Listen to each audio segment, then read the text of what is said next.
এখন রান্না করব পাবদা মাছ। এই যে পাবদা মাছে নুন আর হলুদ মাখিয়ে রেখেছি, কিন্তু তেলে দিলেই ফুটবে সেই ভয়েই আমি আগেই অস্থির হয়েছি।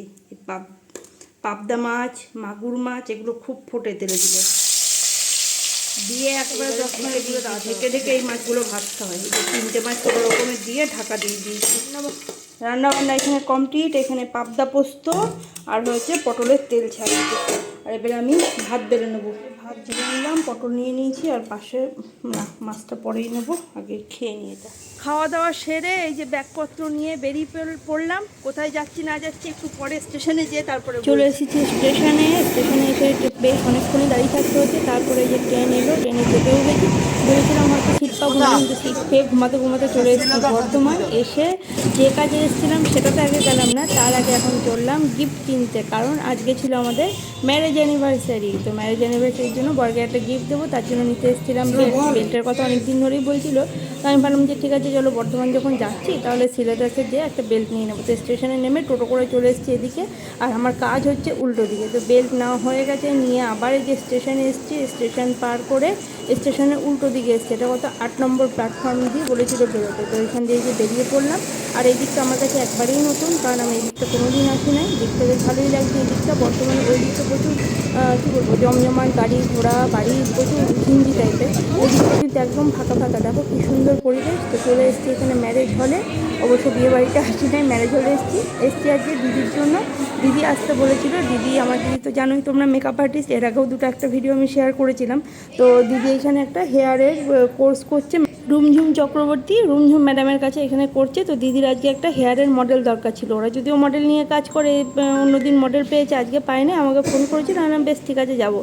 আসাটা মেন উদ্দেশ্য হচ্ছে দিদির কাজও হয়ে যাবে, তার সাথে দিদির সাথে আমার দেখাও হয়ে যাবে। অনেকদিন দিদির সাথে দেখাও হয়নি। তো চলে এসেছি এখানে, এসে এই যে বসে গেছি। দিদি কাজ করছে এখন, কি ফিল্ম করছে বোধহয় কিছু একটা।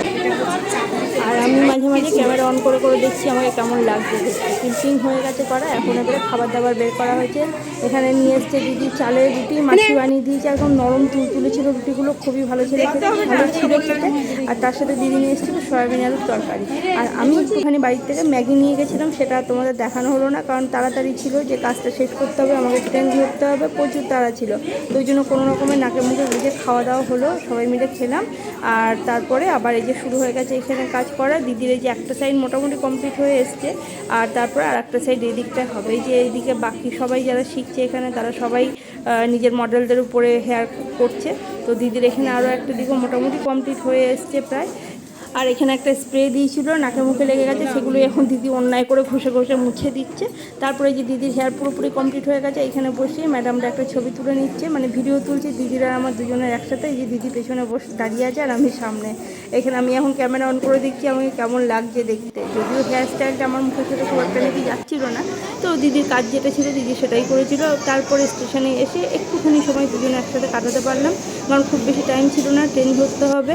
তো ট্রেনের জন্য আমি দিদি 8 নম্বর থেকে আমি চলে এসেছিলাম বোধহয় 5 নম্বর না কততে, ঠিক মনে নাই। তো এখানে এসে প্রায় 1 ঘন্টা দাঁড়িয়ে আছি, ট্রেনের খবর হয়ে গেছে অথচ ট্রেন ঢুকছে না। তারপরেও 10 জায়গায় দাঁড়াতে দাঁড়াতে ট্রেন ঢুকলো বোলপুরে 8টার সময়। তার প্ল্যাটফর্ম থেকে বেরিয়েই দেখছি আমার বাহন রেডি, বাহন মাল দাঁড়িয়ে আছে আমার জন্য। তো তারপরে চেপে পড়লাম বরের গাড়িতে, তারপরে চলে এলাম দুজন মিলে বাড়ি। আমার সত্যি মনে নেই, ওই মনে করেছে সেই আগের বছরও কিছু দাও নাই, তোমার মনে থাকে না, এবারে তো তোমার মনে নাই কিছু।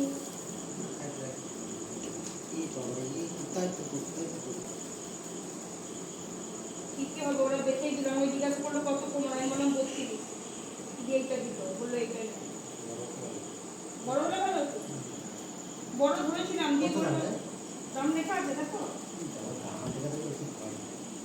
এইবার সিলেবাসে কি যা লেখা আছে তাই নাম কিছু লেখি, তাই যে যা লেখা আছে তাই দাম, বিল আছে এই যে। কত দাম দিচ্ছে আমি জানি না, তো দেখতেছি না বিল কই, এই যে বিল দেখো 390 টাকা।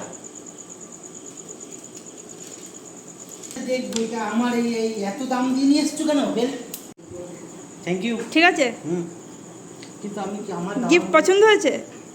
এটা আমার দরকার ছিল, ও দরকার ছিল, তাহলে কবে থেকে বলছিলাম, আমি মনে মনে ভাবছিলাম যদি যাও তাহলে নিয়ে আসবে একটু। আর ডালমুট আনলাম, ওই যে এনে আনার সাথে সাথে বাপ বেটে দুজনে খাওয়া শুরু করে। কি ওটা?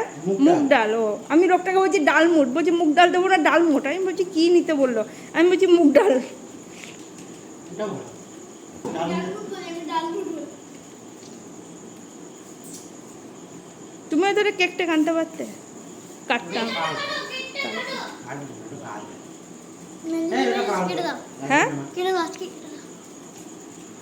তারপরে এসে আবার একটুখানি বেরিয়ে পড়লাম, জুতো কিনতে হবে। তো চলে এসেছি এই দোকানটার মধ্যে। তো এই দোকানটা বেশ কিন্তু ভালো জুতোর কালেকশান আছে। আমরা কিন্তু এর আগেও অনেকবারই নিয়েছি, তো বেশ ভালো লাগে বলে এইখানে নিয়ে এসেছি মেয়েকেও, কারণ মেয়ের জুতো ছিঁড়ে গেছে বেশ অনেক দিনই হলো।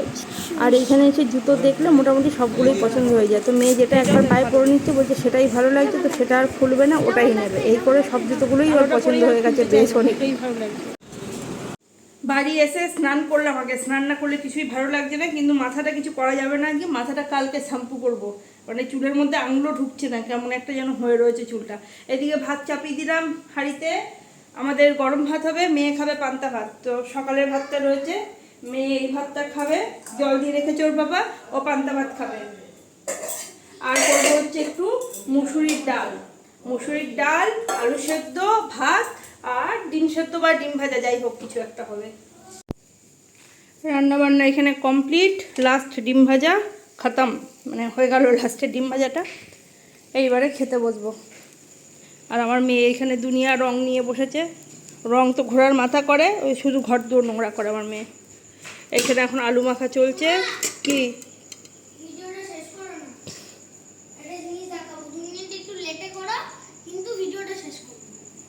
গরম গরম ভাত, তার সাথে গরম গরম ডাল, ডিম ভাজা আছে এদিকে, আর তার সাথে হচ্ছে লাল লাল করে আলু মাখা।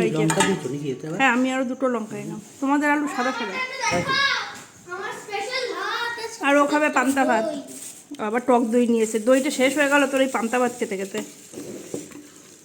দিলাম ডাল তোমাকে, লঙ্কা ফেলে দিও না, আমাকে দিয়ে দিও লঙ্কাটা।